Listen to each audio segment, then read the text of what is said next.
Hello, everybody. Good afternoon. My name is Zinat Rahman. I'm the Executive Director of the Institute of Politics. We are so pleased to welcome all of you this afternoon as we celebrate Hispanic Heritage Month with Araceli Gomez Aldana of WBEZ Chicago, moderating a conversation with U.S. Congressman Chuy Garcia. Thank you both for being here. One of our students, Jackie Palmyra, will formally introduce our guests in a few minutes. I wanted to tell you about a couple of upcoming events. On Monday, October 18th, so this Monday, join us for an all-star panel discussion on entitled Faith and Democracy, the Role of Religion in American Politics. We are co-sponsoring that with the University of Chicago Divinity School's Martin Marty Center for the Public Understanding of Religion. And the panel includes Rachel Mikva, a professor of Jewish Studies at the Chicago Theological Seminary, Russell Moore, who's a Pritzker Fellow this quarter at the Institute of Politics. He's also public theologian at Christianity Today, and Asma Uddin, a religious freedom expert who recently wrote a book called The Politics of Vulnerability. Moderating this discussion will be Brie Lascota, who is the executive director of the Martin Marty Center for Public Understanding of Religion at the Div School. On Tuesday, October 19th, David Axelrod, the IOP's founding director, will be in conversation with U.S. Congressman Hakeem Jeffries, who is the chairman of the House Democratic Caucus and, of course, a rising African-American leader in Congress. After the moderated discussion, we'll open up the floor up for questions. The mic will be in the middle of the room, so please line up to ask your questions. Keep your mask on while you're doing that. And as usual, we'll give priority to the questions asked by students first. And then just general housekeeping, make sure your phones are on silent. We also have lunch available for you that we ask you take with you to eat after today's program. And now we'll hear formal introductions of our panelists from Jackie Rosa. I totally got your name. Jackie is from Palmyra, Wisconsin, and a fourth-year student in the college. She's the co-chair of the IOP Student Advisory Board. Please welcome me in welcoming Jackie to the podium.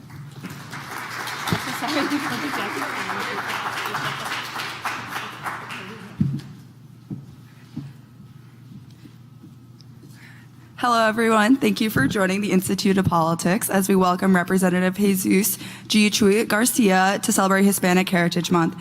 My name is Jackie Rosa, and I'm a fourth year in the college studying political science and history. I am from Palmyra, Wisconsin, and as a Mexican-American woman from a family of migrant farm workers, I am incredibly honored to introduce Representative Garcia. In 1965, Representative Garcia and his family left their home of Los Pinos, Durango, Mexico, to join his father in the United States, who was working in the fields during the Bracero program.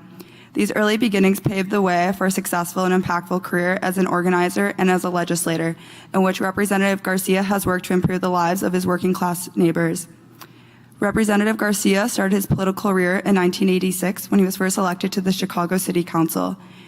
In 1992, he became the first Mexican-American member of the Illinois Senate, which he was a member of until 1999. During his time in the Illinois Senate, he passed legislation to protect immigrants against abusive fees from notary publics, and he worked to make interpreters available to hospital patients with limited English language abilities. In 2010, Garcia won the election to the 7th District of the Cook County Board of Commissioners, which he served on until 2018. Today, Representative Garcia represents the 4th Congressional District of Illinois. Within the House of Representatives, Garcia is a member of the Financial Services Committee, Natural Resources Committee, and the Transportation Infrastructure Committee. The last committee I mentioned has put Representative Garcia in the thick of negotiations on Capitol Hill regarding the infrastructure legislation working its way through Congress right now. Moderating today's discussion is Araceli Gomez Aldana, who is currently a news producer and reporter at WBEZ in Chicago. Araceli, who is originally from Guadalajara, Mexico, has had an established career in journalism, previously working for Side Effects Public Media, where she covered health and its impacts on place, policy, and economics in the Midwest. Araceli also served as a reporter and local All Things Considered host at WBOI in Fort Wayne, and was a producer and host of WFHB Ola Bloomington and co-anchor of WFHB's Daily Local News. Let's give a warm welcome to Representative Garcia and Araceli, who will be having a timely discussion about policy issues facing lawmakers on Capitol Hill. Thank you.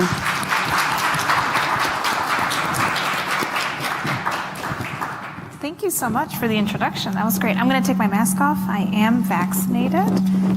That's okay. All right, we will get started.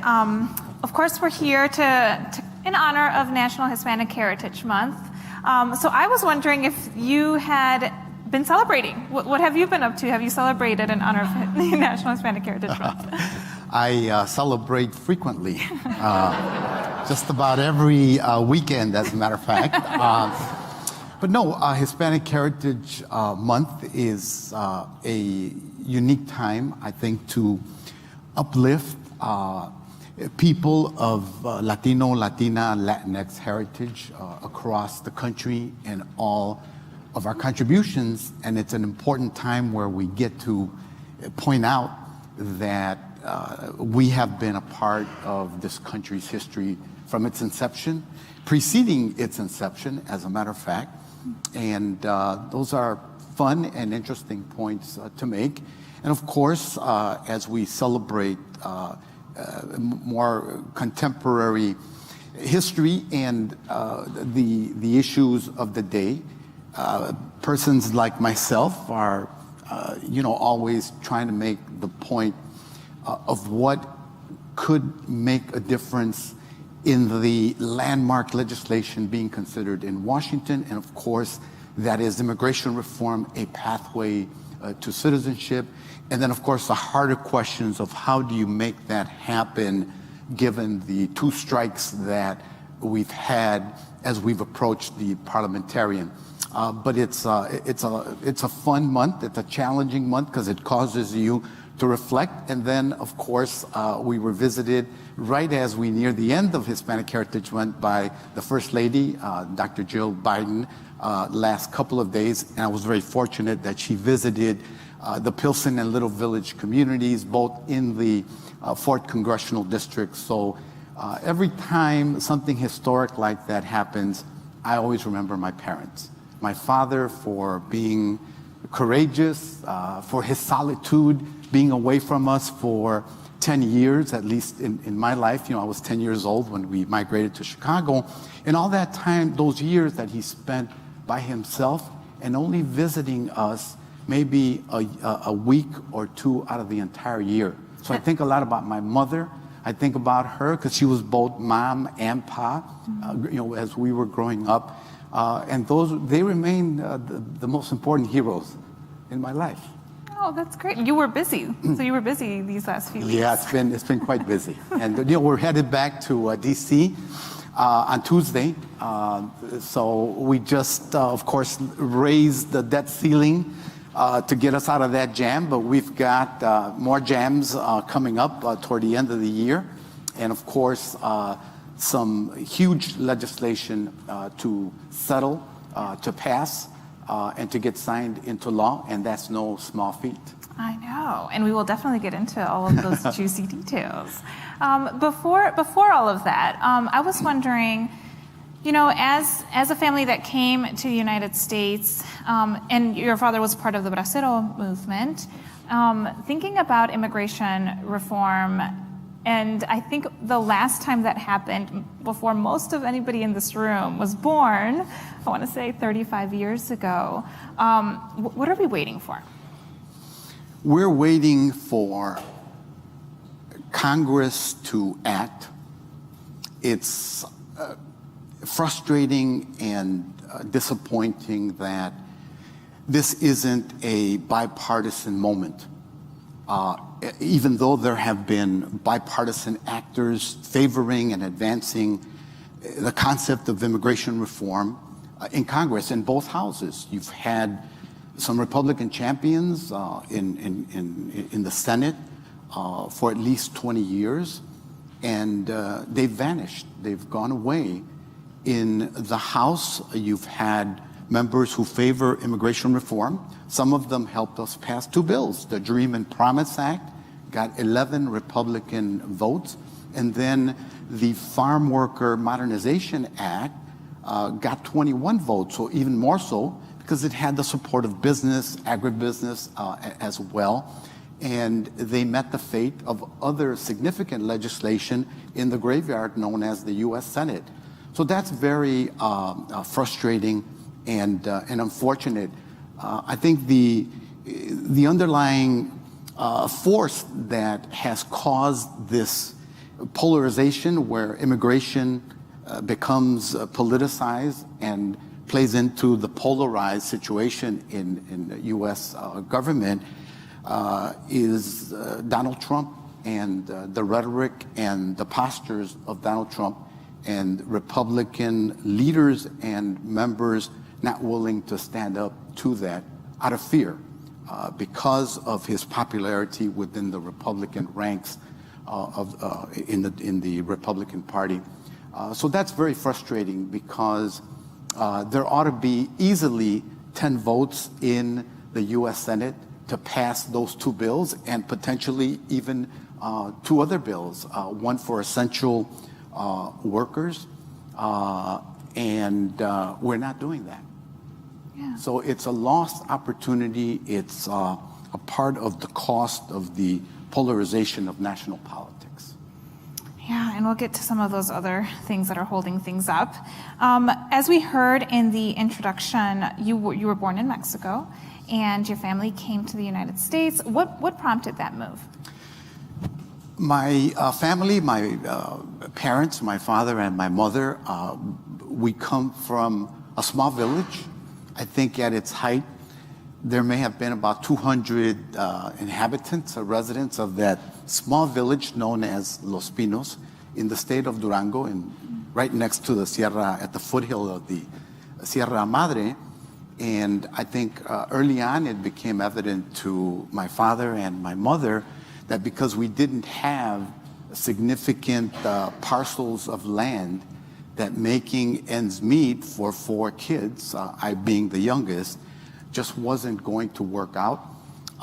Many men in states like Durango and some of the neighboring states, Zacatecas, another big exporter of labor, had come north to work in agriculture as farm workers.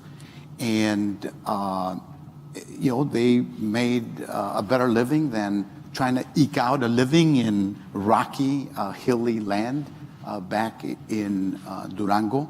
And there were programs like the Bracero program, which were promoted in these regions of places like where my father comes from and I come from. And that's how the connection to the Bracero program occurred. And that's what made us transnational actors, and now members of the U.S. Congress. Right. I owe all of that to their courage and their willingness to try to improve the lot of their family. And quickly, for the people who don't know the Bracero program, can you describe it?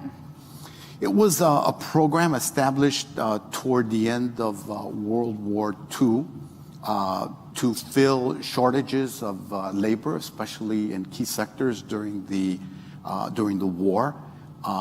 And given our proximity to Mexico, the fact that we share a border, it was easy to promote the program there.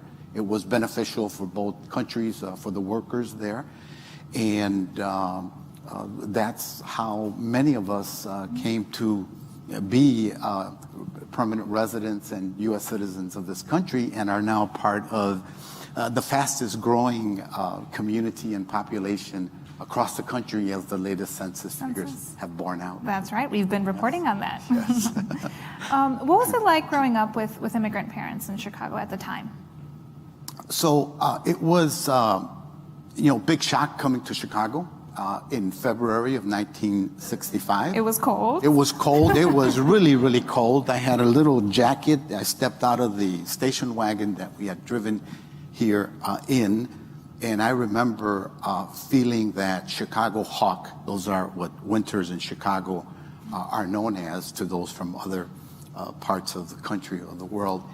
And when I got out of the station wagon, I felt it. That was my first impact. So that was the first shock. And then, of course, came the culture shock of not speaking any English. I knew maybe 2 words, yes, no. I didn't know any of the cuss words yet, but I learned those in the first week. In the Pilsen community, that was my port of arrival in Chicago. And it's where most Mexican immigrants were arriving at that time during the 60s through the 70s, and later we spilled over into Little Village as we were moving on up.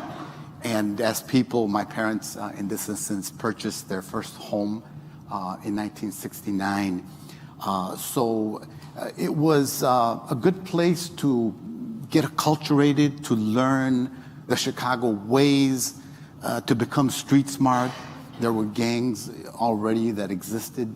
Things were very different in terms of gang cultures and how all of that has evolved and become more violent and mobile, and now in social media and that. But you acquired street smart. You learned how to speak Spanglish as well. Your parents didn't like that. They would call you out on it. But it was a fascinating time to grow up in. For me, it was fascinating because I quickly learned about the civil rights struggle. I learned about racism and anti-blackness specifically. I was introduced to it very quickly. The stereotypes of black people were quickly shared with me, taught to me, to be afraid of black people, that they were lazy, that they weren't productive, that they were destructive. I remember that early on because it occurred very quickly after arriving here. And shortly thereafter, I also learned the truth. I learned about the civil rights struggle, the history of black people. Dr. King became a big figure. And I was also growing up in Pilsen in my first 3 years of life in the U.S. I also learned about the farm worker movement, the Chicano movement among activists in the community. And I was also exposed to Latin American left politics. The first exposure came while as a young teenager. And of course, all of this was happening during the Vietnam War, the resistance to the war, the movement of the Black Panthers, the emergence of the Brown Berets with the Chicano movement, and the farm workers. So the 1968 Democratic National Convention happened here. I was like 13 years old. I was watching it on TV. I already knew who Dr. King was. I had heard his sermons on black radio. So while I learned the anti-blackness, I was also hearing black music and black news and learning more about the civil rights movement. So I was very fortunate to grow up in a setting like that. And I only lived like 3 blocks away from the old Maxwell Street market. So we used to walk there and back, and it was a real bowl of culture and understanding Chicago's ethnic communities and past and the waves of migration and all of that, with a lot of soul music, a lot of really street savvy people, and people who were bent on being successful, even if they came from the most humble origins. Yeah. So I'm very fortunate to have been exposed to that. Yeah, I remember the first time I went to Maxwell Street Market or the area, and I said, "Oh wow, they have tianguis in Chicago. This is a Chicago tianguis. Yes. That's great." And then in '69, we moved to the Mexican suburbs, and that was the Little Village neighborhood. The Mexican suburbs. That's what folks called it. My parents bought their first home, and I've lived there since. I met my wife walking. She was walking to the store with her sisters one day, fell in love, and we've had 3 children. We have 7 grandchildren. Wow. And we still live in the neighborhood there. And loving the suburbs. It's our community of choice. So yeah, suburban living has been good to me. Wow. When you mentioned that you were receiving those anti-black messaging, was that from your community? Was it older generation? It was from adults, some who barely understood some English. They had learned it themselves. It was a way of distancing yourself from some things. But it was also from kids who were also getting it from somewhere, their parents, other adults, and other young people as well. So that was my introduction to Chicago, segregation, and of course the larger picture of segregation in our society and the country. I think you might have hinted to this, but when did you get involved or interested in politics? My interest in politics occurred probably when I had moved to a little village. I had heard about movements, Black movement, Brown movement, Chicano movement, farm workers, civil rights. So I knew that there were all these things going on in the country.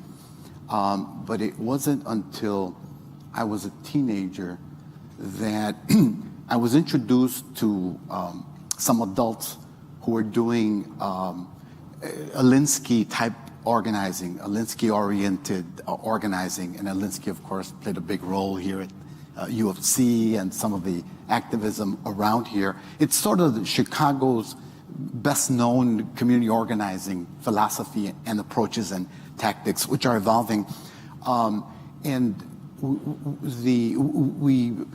I met this woman named Lola Navarro, who was involved with the Pilsen Neighbors Community Council. Organization still exists. They sponsor yearly the Fiesta del Sol festival. And she introduced a group of kids from the neighborhood. We were kind of radical. We wanted to do stuff. And she sat us down and she sort of broke down what power is. Power in the neighborhood, power in the community. And she's the one that sort of prepped us for what would become my first organizing effort, my first public effort. And that was to picket a local theater where I had taken my wife on a date to watch a movie, and then rats came out and ran around the floor, and people were getting up on the seats and shrieking, and that was kind of embarrassing. And it angered me. So I went to the park the next day, was chatting with some friends, and everybody became angry and said, we need to do something about it. So we printed some flyers with the grievances around the theater.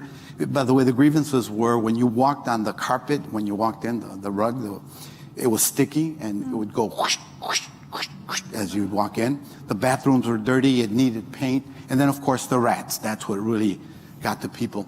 So we threw up a small picket line. We were flyering and letting people know what we were doing out there. And then it grew and it grew. And then the manager came out and we gave a list of demands. We demanded he shut the theater down after the movie was over. We sat down, we hashed out a set of grievances and what we wanted. They closed the theater for a week and they fixed it up. It was our first victory. Wow. So, that was sort of Alinsky organizing, but among a group of Mexican kids from Little Village. We can almost pinpoint that as Chicago's rat problem as the reason that you are here today. Yes, without a doubt. I'm sure we have a lot of people in the audience today that are interested in politics and potentially interested in going into public service. What are some of the key moments in your political career that you think really made you decide this is the way to go? There are several. First, that sense of understanding power and feeling a little bit of power. The theater is an example. The following summer, we did an action on the anti-poverty program because we wanted some jobs for kids in the neighborhood. And we took over the office of the local anti-poverty office, the administrator. And we thought they were going to call the police, we were going to get arrested, and they didn't. He came toward the end of the day, because we had taken over his office, and we negotiated a jobs program and programs to help kids with recreation, provide them lunches in a local school playground that summer. So a second taste of power and community development I came to understand, and the fight for jobs, right, for youth. That was another turning point. Then we made the leap to why are conditions in the community the way they are? Why is it that the alderman doesn't speak Spanish, rumored not to live in the neighborhood, And why doesn't he have any Spanish-speaking personnel? And why will he only provide services to registered voters, U.S. citizens, and not to anyone else who is a taxpayer, regardless of their immigration status? And that put us on the track to challenge the existing power structure through electoral politics, because some of us had been against it. We thought we were, above that. We were kind of revolutionaries. We were radical. We didn't believe in the system. And it was when you broke down power and some of the first opportunities to influence power, to shape your community and your destiny, that we started to get the idea that, well, if we elected somebody good, what could we do differently in the community? One was everybody would get services, right? They're all taxpayers. And that intersected with a movement in the Black community to recruit a candidate who was in Congress at that time, Harold Washington, to run for mayor of the city of Chicago. We knew Harold Washington from his work in Springfield as a state senator and later as a congressman, championing issues important to Latinos: bilingual education, immigration rights, non-U.S. military intervention in Central America, et cetera, et cetera. So when he ran for mayor, one of our leaders, a fellow by the name of Rudy Lozano, who was a labor organizer, became our candidate for alderman, and he tapped me to be his campaign manager. I was, 24 years old, had never run a campaign, had just volunteered in 2 campaigns previous to that, and here I was running his campaign. We lost that election by 17 votes, got stolen from us. We didn't fight it. Harold Washington was the Democratic nominee, later became mayor. So that was sort of the first incursion into electoral politics, and most exciting. I mean, our venture into electoral politics turned out to be historic, and it was exhilarating. We thought we were going to change the world because we had elected Harold Washington. Interesting. So. Yeah, a lot of key moments there. Yeah. And then you, of course, continue on with your career. We heard a little bit about it in the introduction. You were first elected to Cook County, and then you City went Council. the City Council In '86, which, by the way, in 1986, there was a special election ordered by federal courts. They found the map discriminatory, the ward map, 50-ward map, especially against African Americans and Latinos. They said, you need to redraw it. You need to have special elections. Harold Washington had been stymied in his first 2 years as mayor by a majority Black of all white men except one Latino. And it was that new map and special election that broke the grip of the majority obstructionist bloc that had hindered Harold Washington's reign as mayor and as first progressive mayor of Chicago. My election, the election of former Congressman Luis Gutierrez, provided Harold Washington the 25th vote in the council. That's a tie. Guess who breaks the tie? The mayor. That only happened because of Harold Washington's work in Congress only 3 years earlier, amending the Voting Rights Act, where you only had to prove effect and not intent in gerrymandering or redistricting, illegal redistricting, racially motivated redistricting. Wow. So that's how we're weaving into Chicago's political tapestry, you might say. Yeah. And very exciting, of course. Yeah, and looking back to your career up to this point, what are some things that really stand out and you think this happened the way it was supposed to happen, and here we are? Without a doubt, Harold Washington's election as mayor, it opened the door of City Hall to an administration that was the most diverse. It empowered the African American community in many ways, but it empowered women who had been excluded in a big way. It empowered Latinos. Latinos were appointed to several city departments like never before, to boards and commissions. It established a new way of distributing city services that were rooted in equity and and then a refocus of city investments from the downtown city center to the neighborhoods as well. So that was very, very exciting. And of course, it created a huge tumult, right, in politics in the city. The city became racially polarized. It acquired the name of Beirut on the lakefront, given the council wars that erupted in Chicago City Council. We ended council wars with our election, but it was a moment of great empowerment, and I think Harold Washington became a national figure because of his ascension to the council and how it had happened, and became an inspiration and a rallying cry. Obviously, a very short-lived moment in Chicago history. Yeah. And reflecting on what we've just kind of all gone through, you mentioned equity and the coronavirus pandemic really highlighted some of those inequities that exist in our city. And I'm wondering if there's anything that you saw during the pandemic that particularly affected your district, and what is something that you want to do about it? Yeah. Latinos were hit disproportionately. We had the highest COVID rates. We had the highest mortality rates.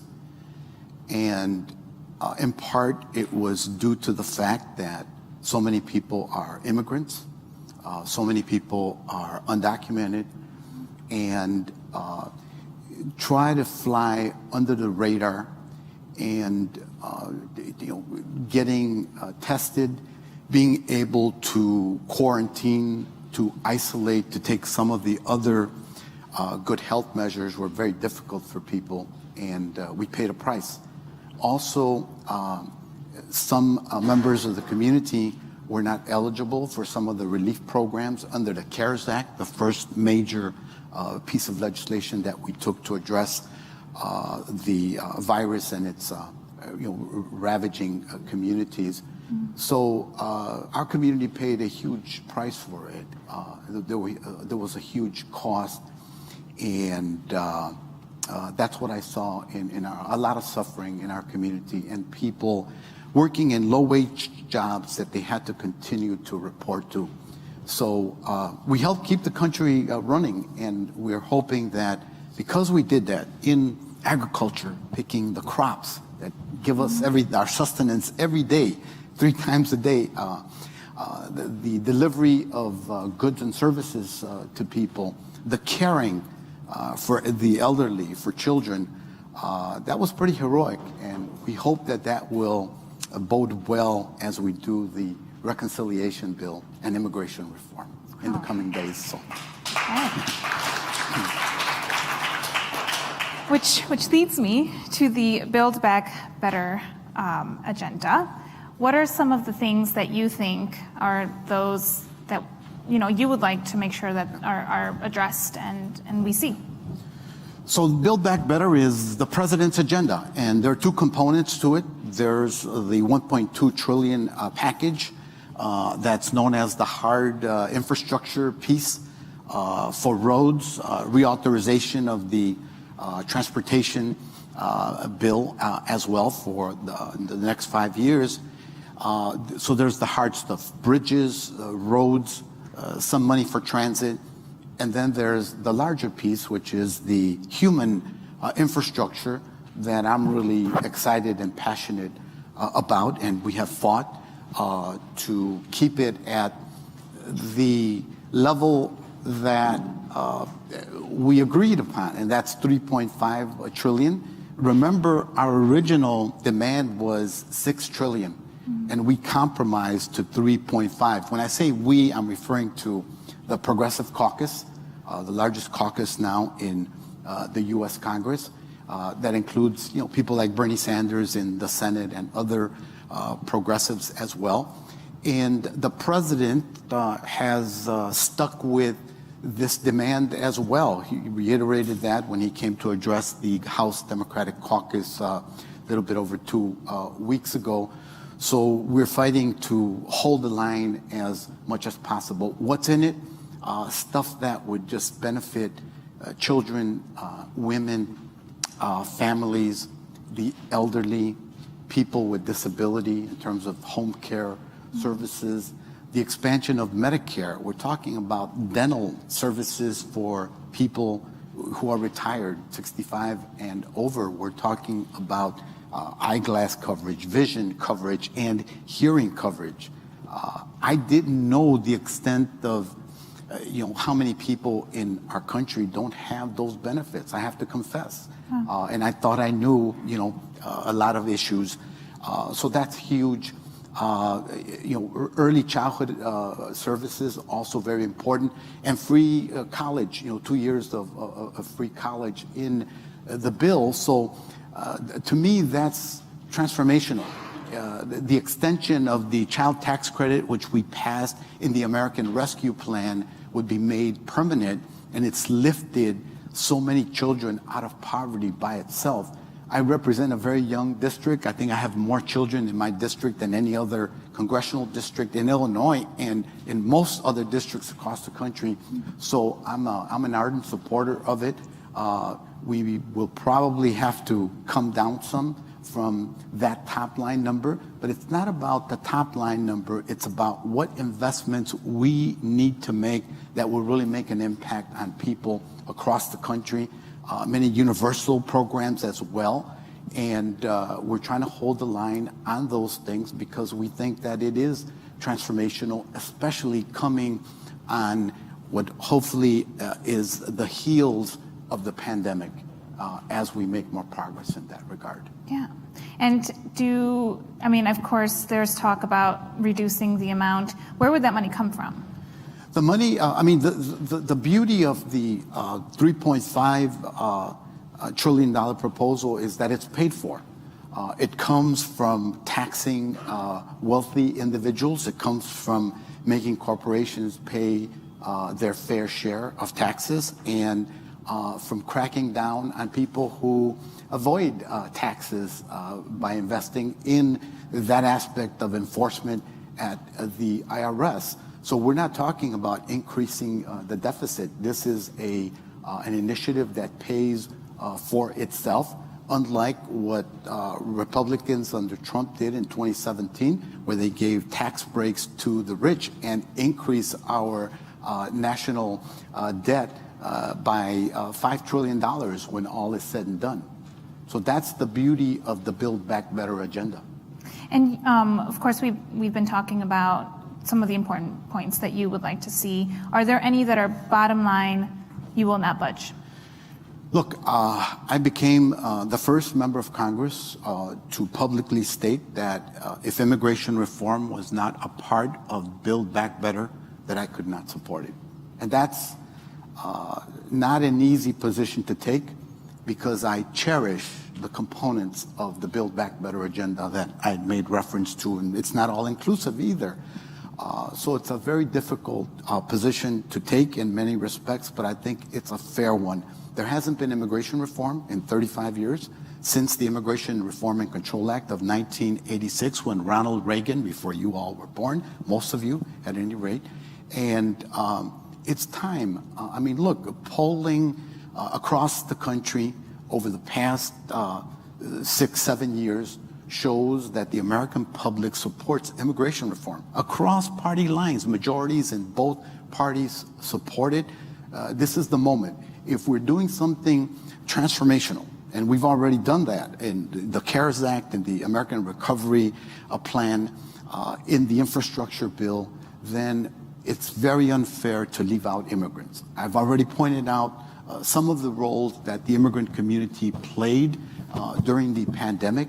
And we're not just talking about Mexicans and Central Americans. We're talking about Asians. We're talking about European Americans. We're talking about people who came here from many parts of the globe. This is an opportunity in the wake of the struggle for racial equity and racial justice to embrace everyone in our midst and to say that, to recognize everyone's humanity. And I'm really hoping and praying that we will do that. It's unfortunate that it cannot, and tragic, that it cannot be a bipartisan undertaking at this point in time in our history. Yeah. And as our audience thinks about their questions, I'll ask some of my last questions. And on the immigration note, have you ever had to encounter someone that might have said to you, well, your family did it the right way.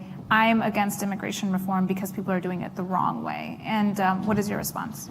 Yes, I've heard that from fellow immigrants who feel, or believe, or may have heard on talk radio or social media from the conservative end of the spectrum those arguments.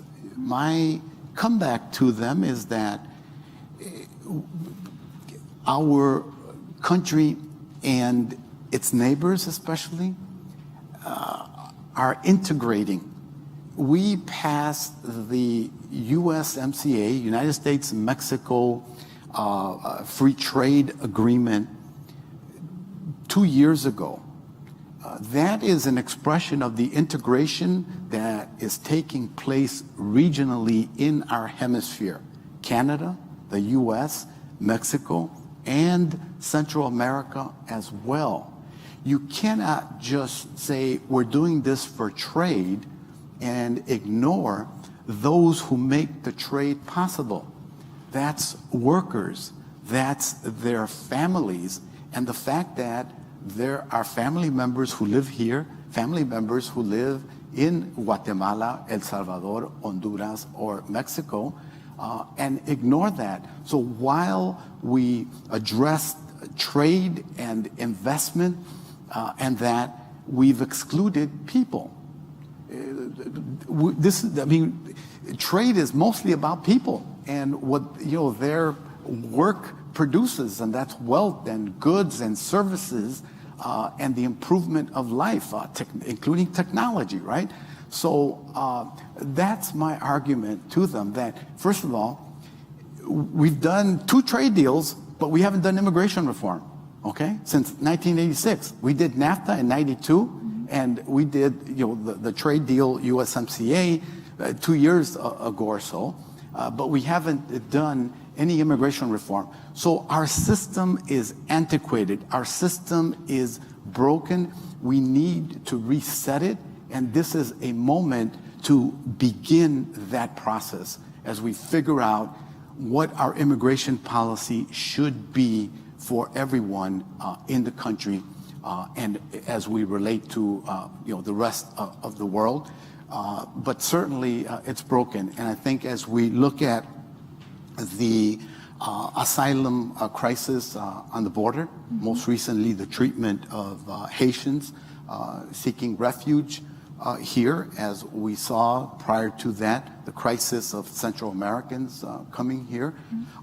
It's a wake-up call that we need to figure out what our relations with the rest of the world is going to be, and to acknowledge our role in creating the crisis and what's driving people here. Our past history of military intervention, of supporting bad actors, especially in Central America, supporting people who were sponsoring death squads, and behind death squads, the repression of human rights in those countries, feminicide, on, and acknowledge those things as we try to craft policies that make a lot more sense, in this time in the 21st century.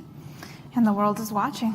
Yes. The world is watching. I really appreciated your time answering those questions, and I would like to invite anybody in the audience if they could line up behind the microphone and ask your question to Congressman Garcia.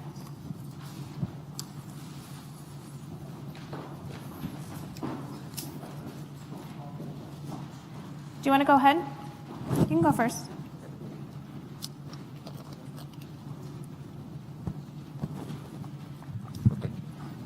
Hello, my name is Juan Del Mendoza. I'm a first year here in the University of Chicago, and I'm a graduate. So my question to you, Representative, is like you, I'm an immigrant from Colombia, and I also share a passion for public service, electoral politics.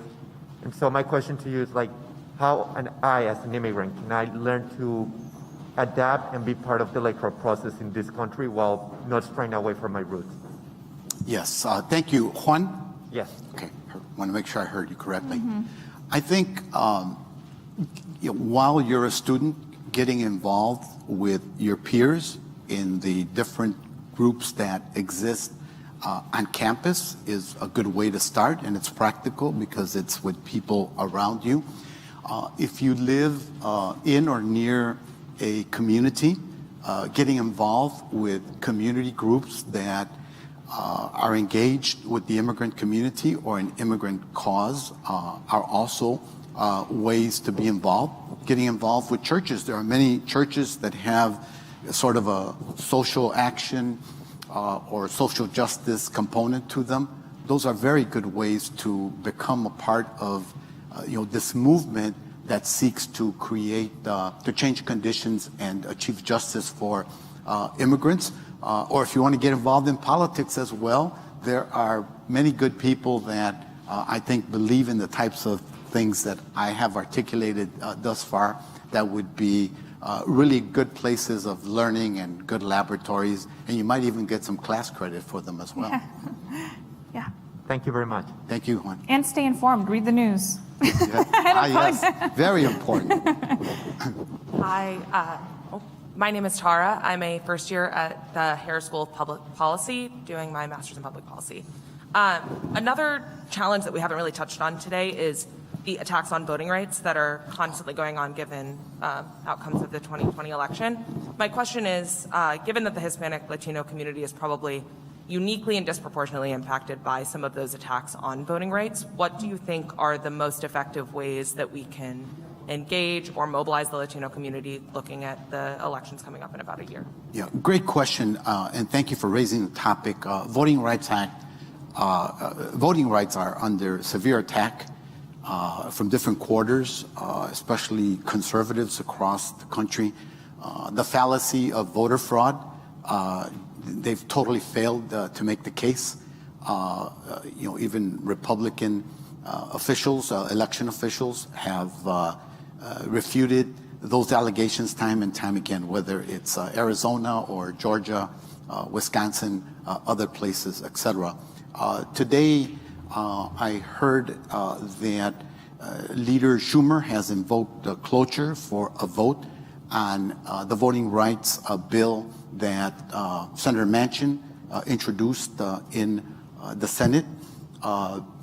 It's a small part of what I support in terms of restoring voting rights, but it's a good one. And many of my colleagues who have an expertise in Voting Rights Act in the House are supportive of it. The challenge for Senator Manchin now is to get the 10 votes that he thinks he can find. One of our leaders in the House, Jim Clyburn, is very skeptical that Senator Manchin will find those 10 votes, which again raises the question about the role of the filibuster in the Senate and why we either need to abolish it, which I support that proposal, or at least amend it so that we can consider critical pieces of legislation like the Voting Rights Act, related things of that nature, so that we protect democracy. That's really what is at stake here, because if we continue down this road, then we will not have the foundation of democracy in just the next 2 to 3 years, potentially, given all of the terrible legislation that is being enacted by state legislatures everywhere, and the calling to question with unfounded myths and allegations that something is wrong with our electoral system across the country. So it'll be interesting to watch what happens. This could be an instance where the only way forward would be to amend the filibuster for consideration of this, and I pray that if we do that, that we also do it for immigration reform, given the urgency and the number of people that would be affected. Thank you. Thank you. Welcome, Representative Garcia. My name is Thank you. Noelle, and I'm one of the master's students at the Committee on International Relations. My question is related to a lot of the working and living conditions that many Latinos, especially Latino migrants, are facing in this country. We currently have children working in labor fields in North Carolina on tobacco who become ill from exposure to nicotine. as well as migrants who have passed away from lack of water or long hours in the heat. My question is relating to the Build Back Better campaign that President Biden is really pushing forward with the agenda, and wondering if the infrastructure and the human infrastructure aspect of it will address key issues like ensuring that these communities have access to clean and safe water, as well as other sides of their living and working areas as well. Thank you. Great question on that topic. Agricultural workers, many who are Latino overwhelmingly in every state across the country, is who gets us our sustenance day in, day out. Workers in North Carolina, of course, in the tobacco industry, work under very bad conditions, child labor, the exposure to chemicals. Children are especially vulnerable. If we pass immigration reform as a part of Build Back Better, that will be a huge step for many of those workers who would be covered under the bill that we passed out of the House that's languished in the Senate. The Farm Worker Modernization Act would help improve the lives of farm workers. Absent that, the only way forward would be ensuring that through reconciliation, and if we didn't have to deal with the filibuster, that we could pass legislation that would provide immigration reform and a path to legalization and citizenship for many of those workers. So I see that as being key. The other bill that's languished in the Senate is the Protecting the Right to Organize Act, the PRO Act, which again gets to the ability of workers to organize more easily, more readily, that would provide protections for immigrant workers seeking to organize themselves in those work settings. I think those are some of the key aspects of relief for the agricultural workers that you're referring to. Thank you. Thank you. Hello, Representative Chuy Garcia. My name is Javier Rodriguez. I am from Houston, Texas. And first of all, I wanted to thank you for being here today. As a first-generation college student myself, I find it very inspiring to have an empowered Latino and fellow paisano Mexicano here, so thank you. Thank you. And my question to you also relates to voter rights and voter suppression. So as the median age of US-born Latinos is 19, and with your district similar to mine, roughly 2/3 of adults speak Spanish mainly in the household, making communication even more difficult. So what is your promise to the American people and to fellow Latinos such as myself to encourage voter participation? And what should I do, or members, young activists such as myself, take action to encourage voter participation? Yeah. Thank you. Henry? Javier. Oh, Javier, perdón. I'm the first in my family to get a college degree too, so well done, knock it out. Having said that, Texas is one of those critical states that is experiencing tremendous voter suppression. And the conduct of the Texas legislature is reprehensible, seeking to make it difficult for people to register to vote and then to vote by cutting off access, especially for lower income people, for people who don't speak English, creating all of these barriers to participation. That's why we need to end the filibuster or amend the filibuster to pass voting rights protection to supersede what the Texas legislature and Governor Abbott have done in Texas, what other legislatures are seeking to do in Florida, in Georgia, in other states that are red today. If you leveled the playing field and didn't suppress the ability to vote, I believe that Texas would turn blue, first of all, in a very rapid manner. The reason that it hasn't is because Republicans have invested huge amounts of money in maintaining their voter base, which is overwhelmingly white, motivated, informed, and they turn out to vote. The reason that more young people who are eligible to vote but don't register to vote and feel disconnected from politics is because we don't invest in them. There are other sectors of voters, most of whom are Latino and Mexican American in the case of Texas, who, because of all the hoops that are being placed before them, don't get to vote. So we never get a real expression of real democracy under level playing conditions in Texas. That's why we need voting rights reform, and I'm hoping that that will happen in the next several weeks in the U.S. Senate. Gracias. Thank you. And we have time for one more question.